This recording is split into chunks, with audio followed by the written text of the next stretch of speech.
Hello বন্ধুরা, আমি কোথায় যাচ্ছি? যাচ্ছি আজকে সানডে, তো আজকে একটু আউটিংয়ে চললাম। তো তোমাদের সাথে পুরো ব্লগটা আমি শেয়ার করবো একটা বড় ভিডিওতে, সবাই দেখো। চলো আজকের মতো একটু ঘুরে আসি, টাটা। তো আমরা চলে এসেছিলাম একটা রেস্টুরেন্টে, আমরা যেখানে থাকি ঠিক সেখানকার একটা রেস্টুরেন্ট। এই রেস্টুরেন্টটা আমার ভীষণ একটা পছন্দের রেস্টুরেন্ট, আমরা প্রায় দিন আসি এখানে খেতে। ভীষণ সুন্দর একটা জায়গা, দেখো তোমাদেরও ভালো লাগবে। খাবার আসতে অনেকটা লেট করাতে সৌনকের জন্য একটা সফটই নিয়ে নেওয়া হয়েছিল, তো ওটা সেটা খেতে থাক। তারপরে ওর জন্য চলে এসেছিলো পিৎজা, আমার জন্য এসেছিলো ছোলা ভাটুরে, আর এসেছিলো চাউমিন। আমরা দুজন মিলে খেয়েছি। তো চলো খাওয়া দাওয়াটা এখানে শেষ করে নিয়ে আমরা বেরিয়ে পড়েছিলাম আমাদের যেখানে ঘুরতে গেছিলাম, সেই ঘুরতে যাওয়ার জায়গাটায়। তো তোমাদের সাথে সমস্তটাই শেয়ার করব, ভিডিওটা সাথে থাকবে, পাশে থাকবে, তাহলে পুরোটা দেখতে পাবে।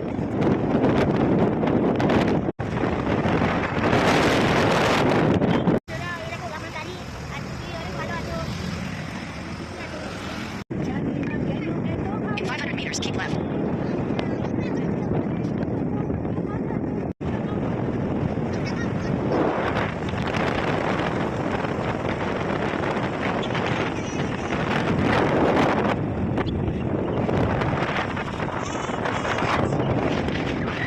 Keep left.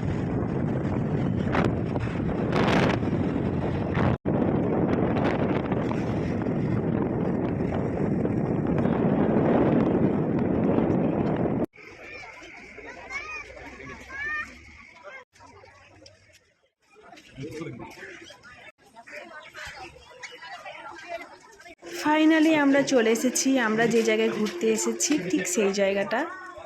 তো যারা এখানে ঘুরতে এসেছে তারা অবশ্য চিনতে পারবে জায়গাটা কত সুন্দর। আর জায়গাটা আমার ভীষণ একটা পছন্দের জায়গা, আমরা এই নিয়ে এখানে 3-4 বার চলে আসলাম ঘুরতে, খুব ভালো লাগে জায়গাটা। কিন্তু গরমের সময় এখানে আসাটা একটু কষ্টের, কারণ চারিদিকটা পাথরের কাজ, তো সেই জন্য একটু গরমটা বেশি লাগে।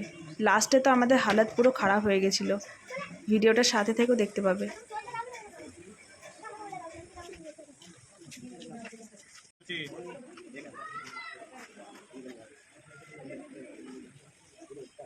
ঘোরাঘুরির সাথে সাথে তো ছবিটা তোলাও তো খুব জরুরি। তো চলো, এখানে তো আমার বাবু পুরো দাঁড়িয়ে পড়েছে, স্ট্যাচু একদম পোজ দেওয়া মাস্টার।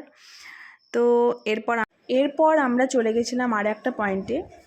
তো এখানে একটা সুন্দর একটা মুহূর্ত কি জানেন তো, এখানকার স্কেচ আর্টিস্ট আছে প্রচুর, ওনারা আপনি যদি চান তো আপনার ছবিটা হুবহু স্কেচ করে এঁকে দেবে, এত সুন্দর করে ওনারা আঁকেন। তো আর একদিন আপনাদের সাথে সেই ভিডিওটা আমি শেয়ার করব। তো এই জায়গাটা আমার ভীষণ একটা পছন্দের জায়গা। লং হয়ে যাবে ভিডিওটা আরও, তো পুরো ভিডিওটা দিতে পারলাম না। দেখা হচ্ছে পরের একটা ভিডিও নিয়ে, সবাই ভালো থাকবেন।